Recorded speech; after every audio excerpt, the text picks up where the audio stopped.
How's it going, guys? Coffee here. Today I wanted to go over my planned, most likely going to be League starter and a build for Selena, the new hero, based off of what we're seeing from TLIDB, which is basically the full patch notes along with the data dump that they were officially given, showing the values on everything, so we can actually kind of use something to try to build out a character. So first things first, for those who are unfamiliar with Selena and what the new things it is that she has, we can kind of showcase a little bit of kind of what she does. Basically, she will turn any skill that is a non-instant skill into a channeling skill.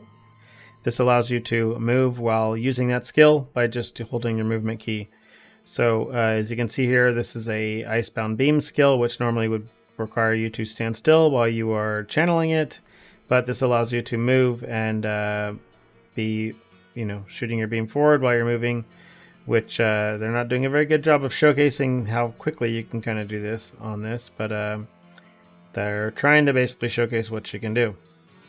So first thing, if you actually read her damage numbers here, you can see in Bard state, it makes it to where she is doing slightly less channel skill damage, just kind of to balance things out a bit. But she is getting additional bonuses that is going to basically make up for the damage lost. So, yeah. So while you're in the Bard state, you will get a bubble that will basically cause a tide whenever you are hitting your max channel stacks. So you can kind of go a few ways of doing this. You can basically stack min channeling stacks and max channeling stacks, or just min if you want all of your damage to be based on your tide, or all of your bonus to be based on your tide. You can kind of do this. There are some limitations, right? So tides can only be, it looks like you can only have 3 of them up, or 3 of them can have effect on them. So not sure if we want to go all the way into bubbles or not. My plan is to just originally focus on just max channeling stacks and kind of see where we go from that. If min channeling stack seems to be good, we'll have to test it as well. But so far from what I'm seeing, I don't know if that seems really necessary. For your level 45 trait here, you have Wave Aria here, which is just going to give you additional damage based on your tides, and it does look like, again, you can have 3 of these in effect at a time, so this is 3 times this multiplier. So instead of it being 10%, you're getting 3 times that, so you are getting 30% damage with 3 tides on you. And then it says here, in Bard state, the bubble will no longer leave a tide. It'll just keep basically popping this little thing underneath you. So if you see here in the video, this circle is that tide thing. She's not actually firing any bubbles. It's just constantly basically just throwing this puddle underneath her, which is what is actually scaling her damage bonuses that she's getting. And then here we have Seafoam Nocturne and Idol of the Tide. We have the Idol of the Tide here, which is giving Tide an additional effect, which for every amount you have moved, you are getting additional damage while in the Tide. So this stacks up to 15 times. So this is the same thing, a 15% additional damage multiplier to help get things up and keep you moving. And then for the last one here, we have Murmurs of the Distant Tide, which is in Bard state. You get less tide duration, but you are getting a large amount of tide effect. So this extra tide effect here, 60% additional, will buff the additional damage buff that you are getting from the tide itself. So this is, it already has a baseline of 15%. It's getting this extra 10 or whatnot on top, and then that amount is being multiplied by 60% here at a minimum, which is going to get it all the way up to, if it's like 25 and getting an extra 60, that'd be like an extra 15% or so. So that would get it all the way up to 40% out of the multipliers each. So that brings it up to about 120% total for everything on top of these effects here as well. So plus there's this multiplier here, which is going to be an additional 15% or whatnot. Which I guess these can probably stack 3 times as well. So this 15% is probably 45% being scaled by another 20 as well. So There's a decent amount of damage scaling in there. As with usual with the newer heroes, they're typically going to err on the side of making them a little bit stronger rather than making them a little bit weaker. So something to focus on. In regards to the skills, you can use basically any skill with her. It doesn't even have to be a channeling skill. But the channeling skills themselves have some advantages that they are given large damage bonuses because they are not expecting you to be able to utilize them. You know, there has to be some sort of benefit to actually standing still and channeling.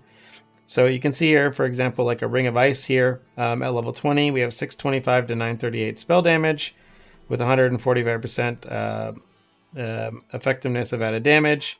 On Howling Gale here, we have 666 to 1102, which is already a little bit more damage than what you are getting from this. Also slightly more effectiveness of added damage.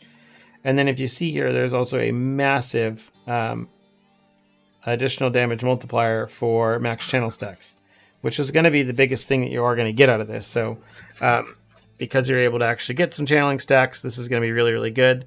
The downside of Howling Gale is supposed to be that you stand still. When you're casting this, you can't move. It doesn't auto move like a lot of the other channeling skills. So you have to stand still while you're channeling this tornado. But with Selena, you are able to do this without actually having to, you can basically take full advantage of the skill without having any of the downside because you're bypassing the downside entirely. And then the bonuses and additional bonus to cast speed are also applied to the attack frequency of the skill. So it does just make it attack even more. You can compare this to something like Ring of Blades, which the damage is significantly lower. So then the effectiveness of added damage is also lower. So this is just basically strictly worse in all ways. It's just, again, this already has movement built into it. So it's not going to be fully, it's not going to allow it to fully take advantage of things as well as Howling Gale does. They already saw that this was a little too strong. It looks like they did end up nerfing this. I know when we were looking at this about a week ago when patch notes first came out, the damage was higher, but they already know it's strong. So they took it down a notch, but it's still going to be the strongest thing, I think, for the build. For the character itself, it does look like you're going to be wanting to use a 10 staff here because, again, you do have the min channeled stacks or max channeled stacks. We'll have to test them to see which one is better or if you're going to want both. Early on, you just get basically all the flat damage to spells you can possibly get, as along with some int. And then main skill level, if you can get that. And then you want spell skill level, of course. So, and then just all the damage you can here. And then for the other mods themselves, I actually went over the gear. I was kind of looking through the availability of crafted stuff. So for your early game staff, you're basically looking for a staff with max channel stacks or spell skill level.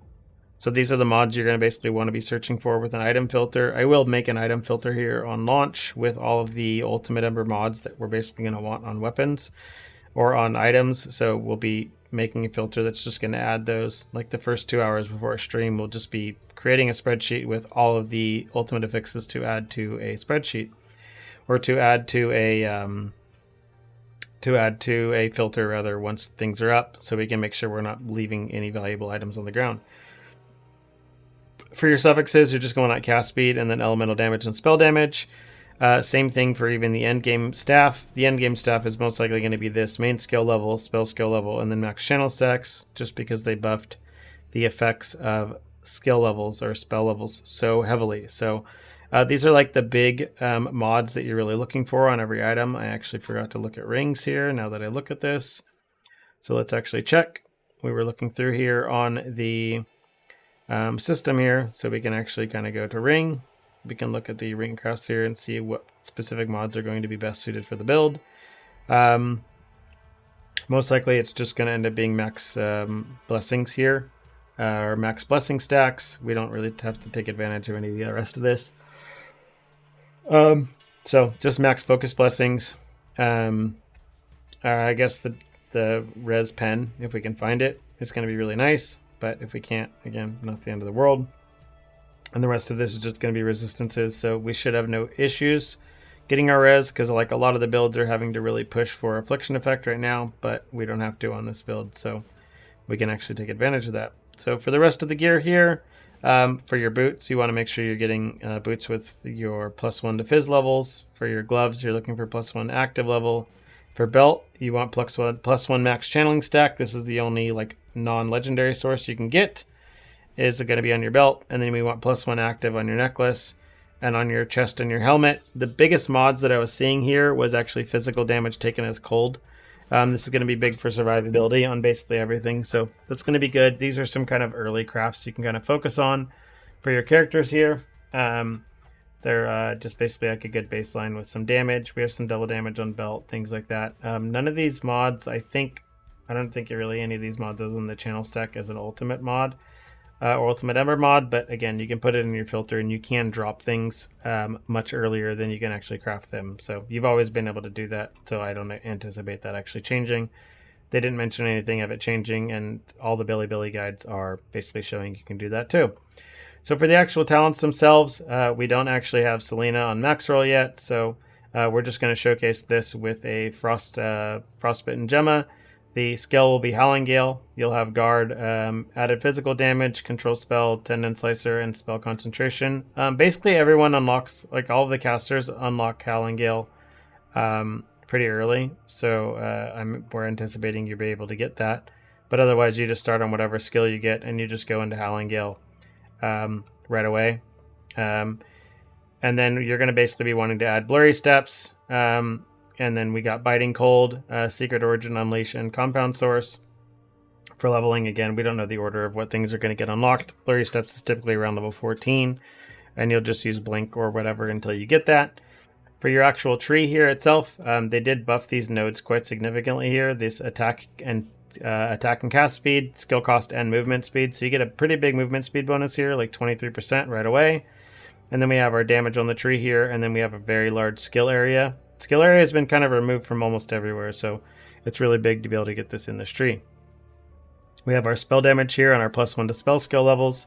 Spell skill levels, or just skill levels in general, are the strongest thing in the game now. They did buff the damage effectiveness on them up to 12% multiplicative between levels 20 and 30, and then it drops to 10% multiplicative after level 30, so still incredibly strong. The best thing you can possibly get. When it comes to your slates, again, you're just going to be looking for the +1 max and +1 min. Presuming +1 min is actually even any good. We have a couple options for your trees. I'm pretty sure Elementalist is going to be the best just because of focus, giving you such a large damage bonus. You're going to basically be getting a like 50% damage multiplier off of focus because the 2 channel stacks are going to be like +21% damage each, and then the additional 10 damage for the extra channel stack there, and then you are going to get another channel stack here at the end of the tree, so this is going to be another 26% there.